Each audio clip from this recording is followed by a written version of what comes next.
बिस्मिल्लाहिर्रहमानिर्रहीम। अस्सलाम वालेकुम जी। आज हमारे पास टॉपिक नंबर 13 है open set and close set. अब तक हमने जितने भी मॉड्यूल्स किए उसमें हमने क्या किया था कि मैट्रिक्स स्पेस की हमने डेफिनेशन देखी और कुछ हमने बेसिक एग्जांपल्स देखी थी। ठीक है, अब हम वो टर्म्स देखेंगे जो कि हम नेक्स्ट अपने लेक्चर्स में यूज़ करेंगे, अपने सिलेबस में यूज़ करेंगे ज़्यादा। जब हम देखेंगे कि आर एन में हमारे पास ओपन बॉल क्या होती है, ठीक है, सबसे पहले हम देखेंगे रियल लाइन आर की हम बात करेंगे। जब हम आर की बात करते हैं तो हमारे पास एक रियल लाइन होती है, ठीक है, ये रही रियल लाइन। अब रियल लाइन में हमारे पास ओपन बॉल नहीं होते, ओपन सेट होते हैं। ठीक है, अब फॉर एग्जांपल अब हमने एक सेट कंसिडर कर लिया 2 और 5 का। अगर हम ओपन सेट ले रहे हैं तो इसे हम इन ब्रैकेट से पेरेंथेसिस से शो करेंगे, ठीक है, स्मॉल ब्रैकेट से। ये हमारे पास ओपन इंटरवल है, ठीक है। और इस इंटरवल में जब हम ओपन इंटरवल की बात कर रहे होते हैं हमारे पास बाउंड्रीज जो होती हैं वो शामिल नहीं होती। फॉर एग्जाम्पल ये हमारे पास रियल लाइन है, हमने एक इंटरवल लिया -1 और 1 का, ठीक है, ओपन इंटरवल है, ठीक है, ये रहा -1 और 1 का ओपन इंटरवल आ गया। इसका मतलब है कि हमारे पास इस इंटरवल में जितने भी पॉइंट्स हैं वो सारे इसमें इंक्लूड कर रहे हैं। -1 के करीब 3 यहाँ पे पॉइंट जो है वो भी इसमें शामिल है, ठीक है, इसी तरह से 1 के नज़दीक जो है वो भी शामिल है। लेकिन -1 और 1 बजाते खुद इसमें शामिल नहीं है, ठीक है, ये बाउंड्रीज है ना इसकी -1 और 1, ये इसमें शामिल बिल्कुल भी नहीं है। जिसी तरह से हम अगर हमारे पास ये क्लोज्ड इंटरवल हो, ठीक है, -1 और 1 का, ठीक है, क्लोज्ड इंटरवल हो तो इसमें सारे पॉइंट्स अंदर वाले भी शामिल हैं और ये -1 और 1 भी इसमें शामिल होंगे, ठीक है, बाउंड्रीज भी शामिल होंगी क्लोज्ड सेट में, ठीक है, क्लोज्ड इंटरवल में। जब हमने बात की थी ओपन सेट और क्लोज सेट की, अब हम देखते हैं कि ओपन बॉल और क्लोज्ड बॉल क्या होती है। ठीक है, अब हम आर स्क्वायर की बात कर रहे हैं। आर स्क्वायर में हमारे पास सेट नहीं होते, हमारे पास बॉल आ जाती है, ठीक है, ओपन बॉल आ जाती है। अब जब हम बॉल की बात करते हैं तो हमारे पास कोई ना कोई सेंटर भी होता है, ठीक है, ये अगर हम बॉल की बात करें हमारे पास कोई सेंटर एक होगा और उसका कुछ रेडियस भी होगा, ठीक है। अब इस सेंटर को हमने नाम दे दिया x0 का और वो रेडियस हमारे पास r है, ठीक है। फिर जब हम ओपन बॉल की बात करते हैं ना, ओपन सेट की तरह इसमें भी बाउंड्री इंक्लूड नहीं होती, ठीक है। ओपन बॉल की जब हम बात करेंगे, ये हमारे पास ओपन बॉल है, इसमें बॉल के अंदर वाले सारे पॉइंट्स शामिल होंगे, सिर्फ ये बाउंड्री पे जो पॉइंट्स हैं ये हमारे पास इंक्लूड नहीं होंगे, ठीक है। अभी हम सिर्फ इन कंसेप्ट्स के जनरल वर्जन देख रहे हैं, ठीक है। अभी किस तरह से होंगे कि हमारे पास जो डिस्टेंस होगा ना, ठीक है, अगर हम पॉइंट्स की बात करें कि इसमें किस तरह के पॉइंट्स आएंगे, तो ये देखें ना, अगर हमारे पास जो डिस्टेंस है ना x0 हमारे पास सेंटर है और x कोई भी पॉइंट होगा, ठीक है, वो अगर उनका डिस्टेंस लेस देन r है तो ये जो पॉइंट्स x हैं ये इनसाइड बाउंड्री होंगे, ठीक है। यहाँ पे इस बाउंड्री के अंदर अंदर जितने भी पॉइंट्स हैं वो इस कंडीशन को सेटिस्फाई करेंगे। और फिर अगर हम बात करें बाउंड्री वाले पॉइंट्स की, ठीक है, ये जो बाउंड्री पे पॉइंट्स हैं इनका क्या होगा कि डिस्टेंस सेंटर से इनका डिस्टेंस जो होगा वो इक्वल टू r होगा, ठीक है। और अगर हम बात करें आउटसाइड बाउंड्री की, यहाँ पे जो पॉइंट्स हमारे पास मौजूद हैं, ठीक है, बाउंड्री के बाहर, उनके लिए क्या होगा कि डिस्टेंस जो होगा वो ग्रेटर देन r होगा। ये कंसेप्ट हमारे आर स्क्वायर में है, ठीक है। आर में हमने क्या देखा था, हमारे पास ओपन इंटरवल आते थे, लेकिन आर स्क्वायर में हमारे पास ओपन बॉल आ रही है। किस तरह से आ रही है कि अगर बाउंड्री इंक्लूड नहीं है तो वो हमारे पास ओपन बॉल है, ठीक है, यानी बाउंड्री वाले पॉइंट्स अगर शामिल नहीं है, और अगर बाउंड्री वाले पॉइंट्स भी शामिल कर दिए जाएँ तो वो हमारे पास एक क्लोज्ड बॉल बन जाएगी, ठीक है। क्लोज्ड बॉल फिर इसकी कंडीशन क्या होगी कि वो सारे पॉइंट्स जिनका डिस्टेंस आर से लेस देन भी हो और इक्वल टू भी हो, मतलब जो लेस देन वाले पॉइंट्स हैं वो भी इसमें शामिल होंगे और इक्वल टू वाले पॉइंट्स भी शामिल होंगे, बाउंड्री पॉइंट्स भी शामिल होंगे और इनसाइड पॉइंट्स भी शामिल होंगे इस बॉल के, ठीक है। यानी ये अंदर वाले सारे पॉइंट्स भी शामिल हैं इसमें और ये जो बाउंड्री पे पॉइंट्स हैं ये भी अगर शामिल हो जाएं तो फिर हमारे पास ये क्लोज्ड बॉल हो जाएगी। इसी तरह से अगर हम आर क्यूब की बात करें तब हमारे पास स्फीयर आ जाएगा, फिर ओपन स्फीयर और क्लोज स्फीयर इसी तरह से होंगे, ठीक है। अगर बाउंड्री इंक्लूड है तो वो हमारे पास क्लोज स्फीयर हो जाएगा और अगर बाउंड्री इंक्लूड नहीं है तो फिर वो हमारे पास ओपन स्फीयर होगा। जी, ये हमने सिर्फ कंसेप्ट्स लिए हैं, ठीक है, ताकि हमने जो नेक्स्ट लेक्चर्स करने हैं, हमने मैट्रिक्स स्पेस देखनी है तो उसमें हमारे पास ये कंसेप्ट्स हों तो हमारे लिए इजी हो जाए समझना, ठीक है। अब हम इसे जो है वो हम डिफ़ाइन करते हैं, जनरली डिफ़ाइन करते हैं हम। और अब हमने जो एग्जांपल की उसमें हमने आर लिया, आर स्क्वायर लिया, ठीक है, जिस हमने कंसेप्ट लेने के लिए कि ओपन और क्लोज्ड बॉल किस तरह से होते हैं। लेकिन जब हम जनरल इसे डिफ़ाइन करेंगे ओपन बॉल को, क्लोज्ड बॉल को और स्फीयर को, तो हमारे पास जो सेट होगा वो कुछ भी हो सकता है। जैसे हमने मैट्रिक्स स्पेसेस में हमने काफ़ी सारी एग्जांपल्स देखी थी, जो हमारा सेट एक्स था वो सेट ऑफ फंक्शंस भी हो सकते हैं, सीक्वेंसेस भी हो सकते हैं, ठीक है। तो इसी तरह से ये जो एक्स है इसे हम फिक्स नहीं कर रहे, ये कुछ कोई भी सेट हो सकता है, ठीक है। और फिर जिस तरह का हमारे पास सेट होगा उसी तरह से उसका जो मीट्रिक फंक्शन है या डिस्टेंस फंक्शन है वो डिफाइन किया जाएगा, ठीक है। जो हमने एग्जांपल्स भी देखी थी उसमें हर फंक्शन, अगर हमारे पास जो सेट एक्स है वो अगर चेंज हो रहा था तो हमारे पास मीट्रिक फंक्शन जो हमने डिफाइन किया था वो भी चेंज हो रहा था साथ साथ, ठीक है। ठीक है, अब हम बात करें बॉल एंड स्फीयर की, ठीक है। सबसे पहले हमारे पास ओपन बॉल क्या है कि हमारे पास बी एक्स नॉट हमारे पास सेंटर है और आर जो है वो रेडियस है इस बॉल का, ठीक है। और ये सेट में किस तरह के पॉइंट्स आएंगे, X belongs to capital X, और ये जो सेट एक्स है ये हमारे पास कुछ भी हो सकता है, ठीक है। सेट ऑफ सीक्वेंसेस भी हो सकते हैं, फंक्शंस भी हो सकते हैं, कुछ भी हो सकता है सेट। उसका वो सारे पॉइंट्स हमारे पास इस ओपन बॉल में होंगे जिनका डिस्टेंस जो होगा वो लेस देन आर होगा। ये आर जो है ये हमारे पास इसका रेडियस है, ये आर जो हमने यहाँ पे डिफाइन किया, ठीक है। ये कुछ भी हो सकता है। अब ये जो मीट्रिक फंक्शन है ना, ये जो हमने अभी एग्जांपल्स देखी आर और आर स्क्वायर में, वहाँ से आप कंसेप्ट तो ले सकते हैं कि उनका डिफरेंस है, लेकिन ये जो मीट्रिक फंक्शन वो वाला है जो इस सेट को सेटिस्फाई करेगा, ठीक है। यानी वो जो चारों एग्जाम्स हमने देखे थे M1 M2 M3 और M4, उन सारे एग्जाम्स को जो फंक्शन सेटिस्फाई कर रहा होगा ये वो वाला मीट्रिक फंक्शन है, ठीक है, डिस्टेंस फंक्शन है। अब ओपन बॉल में वो सारे पॉइंट्स आएंगे जिनका डिस्टेंस उस सेंटर से लेस देन आर होगा, ठीक है। इसी तरह से हमारे पास क्लोज्ड बॉल है, ठीक है। ये हमारे पास क्लोज्ड बॉल है, अब इसे हमने बी टिल्डा का नाम दिया। इसमें क्या है कि सेंटर एक्स नॉट है और रेडियस हमारे पास आर है। इसमें वो सारे पॉइंट्स आएंगे जिनका डिस्टेंस इस रेडियस से लेस देन भी होगा, लेस देन भी हो सकता है और इक्वल टू भी हो सकता है, ठीक है। वो वाले सारे पॉइंट्स आएंगे जिनका डिस्टेंस जो होगा वो रेडियस से कम भी है और उसके इक्वल भी है, ठीक है। अब ये डिस्टेंस फंक्शन ये वही मीट्रिक फंक्शन है जो कि हमने डिफाइन किया हुआ है। मतलब ये कि क्लोज्ड बॉल में हमारे पास बाउंड्री भी इंक्लूड होगी बॉल की, ठीक है, उस सर्कल की। अब जब हमारे पास ये नेक्स्ट स्फीयर है, ठीक है, इसमें क्या है कि वो सारे पॉइंट्स आएंगे जिनका डिस्टेंस एक्स मतलब उस सेंटर से एक्स नॉट से इक्वल्स टू आर होगा, ठीक है। यानी इसमें सारी बाउंड्री पॉइंट्स आएंगे, इक्वल टू आर डिस्टेंस उन्हीं पॉइंट्स का होगा ना जो बाउंड्री पे हमें मिलेंगे, ठीक है। अब ये है तो एक सर्कल, ठीक है, बाउंड्री है, लेकिन हम उसे जनरलाइजेशन के लिए हम उसे स्फीयर का नाम दे रहे हैं। इन सारे केसेस में एक्स नॉट हमारे पास सेंटर है और आर जो है वो रेडियस है उस सर्कल का, ठीक है, या ओपन बॉल का, क्लोज्ड बॉल का, जिसे हम नाम दे रहे हैं। एक सर्कल का हमने देखा, फिर ओपन बॉल देखी, क्लोज्ड बॉल देखी और अब हमने स्फीयर देखा। अच्छा, यहाँ पे इसकी एक वार्निंग भी है। वार्निंग क्या है कि अब तक जो भी हम कंसेप्ट करते आ रहे हैं, ठीक है, वो हमने कंसेप्ट अपने माइंड में रखे हैं आर के, आर स्क्वायर के और आर क्यूब के, ठीक है। और फिर उससे हम उसको माइंड में रखते हुए हमने नेक्स्ट जो चीज़ें देखी हैं, हमने ओपन बॉल देखा, क्लोज बॉल देखा, ठीक है, नेक्स्ट कंसेप्ट अपने लिए। लेकिन यहाँ पे प्रॉब्लम ये आती है कि हमारे पास आर क्यूब हो, आर स्क्वायर हो, ठीक है, हमारे पास कभी भी कोई भी ऐसा स्फीयर नहीं आएगा जो कि एम्प्टी हो, ठीक है। लेकिन जब हम मीट्रिक स्पेस की बात करते हैं तब हमारे पास एक एम्प्टी स्फीयर होता है, ठीक है, एम्प्टी स्फीयर आता है। अब इसका मतलब ये है कि हमारे पास जो आर स्क्वायर और आर क्यूब हैं वो उन्हीं पे ही नहीं हम हमेशा रह सकते हैं, मतलब उन्हीं को ही बेसिक बना के हम अपने नेक्स्ट जितने भी अपने प्रोसीजर्स हैं या कंसेप्ट्स हैं वो नहीं ले सकते, ठीक है। इसलिए हमें ज़रूरत पड़ती है मीट्रिक स्पेसिस की, ठीक है। कंसेप्चुअल वाइज ये मतलब गुड है, इसे हम अपने माइंड में रख के कंसेप्ट्स ले सकते हैं कि जी यहाँ पे ओपन बॉल हमने लिया, आर स्क्वायर में जैसे ओपन बॉल हम लेते हैं, फिर हमने इंटरवल दिया, ठीक है। लेकिन ये तमाम केसेस के लिए ट्रू नहीं है। फॉर एग्जाम्पल जब हम बात करते हैं डिस्क्रीट मीट्रिक स्पेस में, डिस्क्रीट मीट्रिक स्पेस में हमारे पास सेट जो था वो कोई भी, हमारे पास एक्स जो है वो कोई भी सेट हो सकता है, ठीक है, वो सीक्वेंसेस हो सकते हैं, फंक्शंस हो सकते हैं, कुछ भी हो सकता है।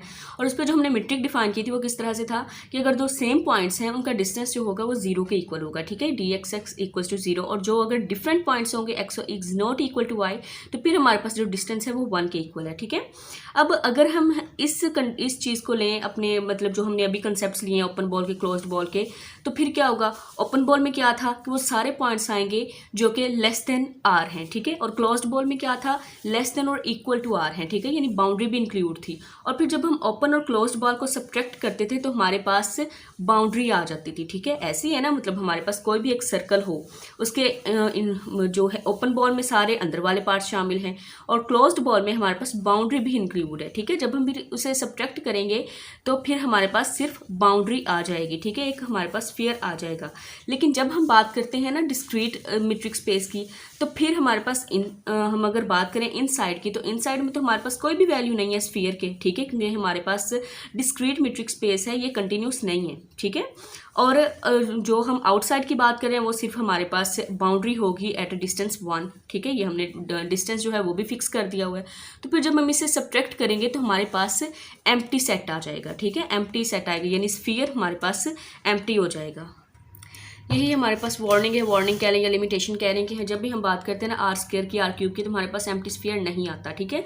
लेकिन जब हम मीट्रिक स्पेसेस की बात करते हैं तब हमारे पास जो है एम्प्टी स्फीयर आता है, ठीक है। यही हमारे पास वार्निंग है, इसे वार्निंग कह लें या लिमिटेशन कह लें कि जब भी हम बात करते हैं ना आर स्क्वायर की, आर क्यूब की, तो हमारे पास एम्प्टी स्फीयर नहीं होता, लेकिन जब हम मीट्रिक स्पेसेस में जाते हैं तो हमारे पास एम्प्टी स्फीयर भी होता है, ठीक है। नेक्स्ट हमारे पास ओपन और क्लोज सेट की एक डेफिनेशन है। डेफिनेशन क्या है कि subset M of a metric space X is said to be open. Open तब होगा, कब होगा कि जब उसके हर पॉइंट पे हमें एक ओपन बॉल मिल जाएगी, ठीक है। जब हमने बात की इंटरवल की बात की थी, ठीक है, जब हमने 2 और 5 का इंटरवल दिया, जब ओपन इंटरवल होगा ना तब वो पॉइंट जो है 5 के जितना भी करीब हो, ठीक है, कह लेंगे जी 4.9 तक ले जाएं, ठीक है। 4.9 है हमारे पास, तो उसका भी नेक्स्ट पॉइंट जो होगा 4.99 हमें मिल जाएगा, ठीक है। तो उसके बाद फिर 4.999 मिल जाएगा, मतलब वो छोटे से छोटा पॉइंट भी मिल जाएगा जिसको हम लेते हुए वहाँ पे एक ओपन बॉल ड्रा कर सकते हैं जब हमारे पास बाउंड्री जो है वो इंक्लूड नहीं है, ठीक है। लेकिन जब हम बात करते हैं क्लोज सेट की तो हमारे पास बाउंड्री भी इंक्लूड होती है, ठीक है। बाउंड्री अगर इंक्लूड है, फॉर एग्जाम्पल हमारे पास इंटरवल है 2 और 5, क्लोज्ड इंटरवल है, तो अगर मैं 5 ले रही हूँ वो पॉइंट 5 भी तो शामिल है ना, क्लोज्ड इंटरवल है। तो जब मैं 5 पे बाउंड्री ले रही हूँ, 5 पे सर्कल ड्रा करना चाह रही हूँ, तो मेरे पास उसके लेफ्ट साइड पे तो कोई पॉइंट नहीं होएगा ना, मतलब 5.01 भी नहीं होगा, क्योंकि 5 हमारे पास लास्ट हमारे पास बाउंड्री है, ठीक है। तो इसका मतलब है कि हम वहाँ पे ओपन बॉल ड्रॉ नहीं कर सकते।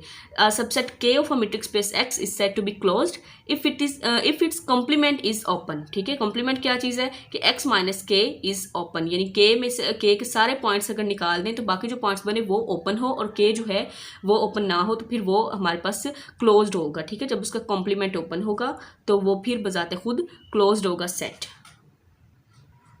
नेक्स्ट हमारे पास टॉपिक 14 है और जिसमें हम ओपन और क्लोज सेट की एग्जांपल्स करेंगे, ठीक है। अब हम पहले रिकॉल कर लेते हैं। ओपन सेट क्या होता है कि जिसमें हमारे पास बाउंड्री इंक्लूड नहीं होती, ठीक है। और क्लोज सेट क्या होता है कि जब हमारे पास बाउंड्री भी इंक्लूड होती है, ठीक है। अब हम एग्जांपल करते हैं। एग्जांपल में सबसे पहले हम रियल लाइन ले रहे हैं ना, ठीक है। उसमें हमने ओपन इंटरवल लिया -1 और 6 का रियल लाइन पे।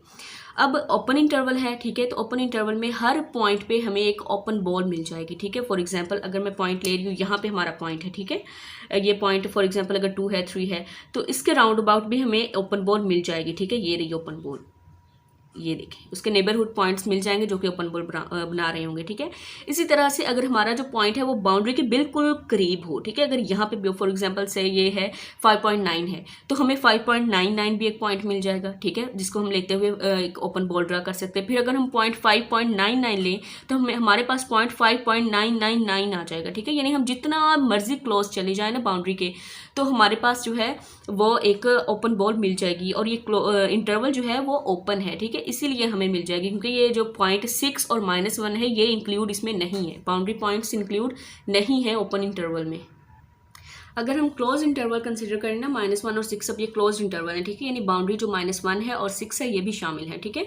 तो हमारे पास उसके हर पॉइंट पे बाउंड्री वो नहीं आती, ओपन बॉल नहीं आती हमारे पास। जो यहाँ पे इनसाइड वाले पॉइंट्स हैं इन सब पे तो हमारे पास ओपन बॉल आ जाएगी, लेकिन जब हम बाउंड्री पॉइंट्स की बात करते हैं तो फिर हमारे पास ओपन बॉल नहीं आती। फॉर एग्जाम्पल अगर मैं -6 पे लेना चाहूँ, ये 6 पे अगर लेना चाहूँ, बाउंड्री लेना चाहूँ तो इसमें हम बाउंड्री पॉइंट पे यहाँ पे ओपन बॉल हम कंसिडर नहीं कर सकते। क्यों नहीं कर सकते? क्योंकि ओपन बॉल होने के लिए इसके लेफ्ट साइड पे भी कुछ पॉइंट्स होने चाहिए और राइट साइड पे ही होने चाहिए, ठीक है। अब मैं अगर लेफ्ट साइड पे मूव करूँ तो मेरे पास 6.1 बनेगा या 6.01 कुछ बनेगा, ठीक है, लेकिन हमारे पास जो इंटरवल है वो -6 पे आके ख़त्म हो रहा है, ठीक है, यानी हमारे पास जो लिमिट है वो 6 तक है, ठीक है। इसलिए हम उस बाउंड्री पॉइंट्स पे जो है वो अपना ओपन बॉल कंसीडर नहीं कर सकते, ठीक है, इसलिए हमारे पास एक क्लोज्ड इंटरवल है। इसी तरह से जब हम बात करते हैं आर स्क्वायर की तो हमारे पास ओपन और क्लोज्ड बॉल आती हैं। ओपन बॉल में हमारे पास बाउंड्री शामिल नहीं होती, ठीक है, इसलिए हम उसके हर पॉइंट पे एक ओपन बॉल कंसीडर कर सकते हैं, जिस तरह के ये है, ठीक है, हमारे पास बाउंड्री इंक्लूड नहीं है। लेकिन जब हम बात करते हैं क्लोज्ड इंटरवल की तब हमारे पास जो है वो बाउंड्री भी आ जाती है और फिर बाउंड्री पे जो पॉइंट्स होते हैं उन पॉइंट्स के ऊपर हम ओपन बॉल ड्रा नहीं कर सकते, ठीक है।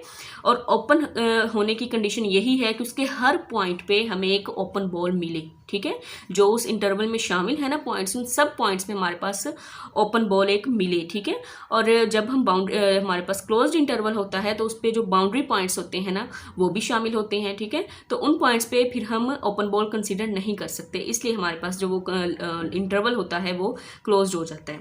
ओके, इस टॉपिक में हमने क्या देखा, हमने एग्जांपल्स देखी हैं ओपन और क्लोज्ड इंटरवल की, ठीक है। और आइडिया वही है कि जब भी हम क्लोज्ड बाउंड्री की बात करते हैं, क्लोज्ड इंटरवल की बात करते हैं, तो हमारे पास बाउंड्री जो होती है वो क्लोज्ड होती है, बाउंड्री भी इंक्लूड होती है, ठीक है। और वहाँ पे हम बाउंड्री पॉइंट्स पे हम ओपन बॉल कंसीडर नहीं कर सकते। और जब हम ओपन इंटरवल की बात करते हैं तब हमारे पास बाउंड्री जो है वो इंक्लूड नहीं होती, इसलिए हम हर पॉइंट पे ओपन बॉल कंसीडर कर सकते हैं, ठीक है। नेक्स्ट हमारे पास टॉपिक नंबर 15 है। इसमें हम दो देखेंगे, डेफिनेशंस देखेंगे, नेबरहुड ऑफ अ पॉइंट और इंटीरियर पॉइंट, ठीक है। इनका कंसेप्ट पहले ले लेते हैं। नेबरहुड ऑफ अ पॉइंट क्या है? कि कोई भी हमारे पास पॉइंट हो, उसके नेबर में जितने भी पॉइंट्स होंगे वो उसका नेबरहुड होंगे, ठीक है। जैसे अब देखें ना, कोई भी पॉइंट हो तो उसके गिर्द जब हम ओपन बॉल कंसीडर करते हैं तो वो उसके नेबर पॉइंट्स ही होते हैं ना, ठीक है। इसी तरह इसीलिए फिर ये जो नेबरहुड ऑफ अ पॉइंट और इंटीरियर पॉइंट है ये रिलेटेड हैं ओपन इंटरवल से और ओपन बॉल से और क्लोज्ड बॉल से, ठीक है। नेबरहुड ऑफ अ पॉइंट क्या है कि कोई भी हमारे पास पॉइंट होगा, उस पर जब हम ओपन बॉल ड्रा करेंगे तो उस बॉल के अंदर जितने भी पॉइंट्स आ रहे होंगे वो उस पॉइंट का नेबरहुड होंगे, ठीक है। अब इसे हम डिफाइन करते हैं। An open ball B X not और एप्सिलॉन। एप्सिलॉन यहाँ पे हमारे पास रेडियस है, ठीक है। एप्सिलॉन को हम कंसीडर तब करते हैं जब हमारे पास बहुत छोटा सा हम रेडियस को कंसीडर कर रहे हो, ठीक है। रेडियस की वैल्यू बहुत छोटी हो तो फिर हम एप्सिलॉन यूज करते हैं, ठीक है। और radius epsilon is often called an epsilon neighbourhood of x naught, ठीक है। एक्स नॉट वो पॉइंट है जिसका हम नेबरहुड फाइंड करना चाह रहे हैं, यानी वो पॉइंट है जिसको सेंटर लेते हुए हमने एक ओपन बॉल ड्रा की है। By neighbourhood of x naught we mean any subset of x which contain an epsilon neighbourhood of x naught, ठीक है। अब नेबरहुड ऑफ एक्स नॉट का क्या मतलब है कि वो सारे पॉइंट्स आएंगे जो कि एप्सिलॉन नेबरहुड के में होंगे, ठीक है। यानी जिनका डिस्टेंस एक्स नॉट से एप्सिलॉन होगा, ठीक है। यानी एप्सिलॉन क्या है? वो रेडियस है। यानी हम एक ओपन बॉल ड्रा कर रहे हैं विद पॉइंट एक्स नॉट और जिसका डिस्टेंस जो है वो एप्सिलॉन हो, ठीक है। एप्सिलॉन क्या चीज़ है? एक बहुत छोटा सा रेडियस है। नेक्स्ट हमारे पास है इंटीरियर पॉइंट की डेफिनेशन है, ठीक है। हमारे पास क्या होता है? इंटीरियर पॉइंट होता है कि जब भी हम ओपन बॉल ड्रा करते हैं, ठीक है, उसके अंदर जितने भी पॉइंट्स आते हैं उसे हम बोलते हैं कि ये इंटीरियर पॉइंट्स हैं, ठीक है। We call x naught an interior point of a set M, ठीक है। एम का हम इंटीरियर पॉइंट बोलते हैं और एम क्या चीज़ है? एम सबसेट है उस एक्स का, ठीक है, मेन सेट है जो हमारे पास। If M is a neighbourhood of x naught, ठीक है। यानी m हमारे पास x नॉट क्या है? x नॉट इंटीरियर पॉइंट तब होगा जब m जो होगा वो नेबरहुड में हो x नॉट के, ठीक है। The interior of m is the set of all interior points of m। m का जो इंटीरियर होगा वो इंटीरियर m के इंटीरियर पॉइंट्स का एक सेट होगा, ठीक है। उसे हम बोलेंगे कि ये इंटीरियर है उसका। इंटीरियर ऑफ m जो है वो हमारे पास एक ओपन सेट होता है और ये लार्जेस्ट ओपन सेट होता है जो कि कंटेन करता है m में, ठीक है। यानी उसके इंटीरियर पॉइंट्स का सारा जो सेट होता है वो लार्जेस्ट सेट होता है जो कि कंप्लीटली कंटेन कर रहा होता है उस m में। और m क्या चीज़ है? एक सबसेट है x का। जी आज हमने किया है टॉपिक नंबर 15 तक। नेक्स्ट हम नेक्स्ट लेक्चर में करेंगे। टेक केयर, अल्लाह हाफिज़।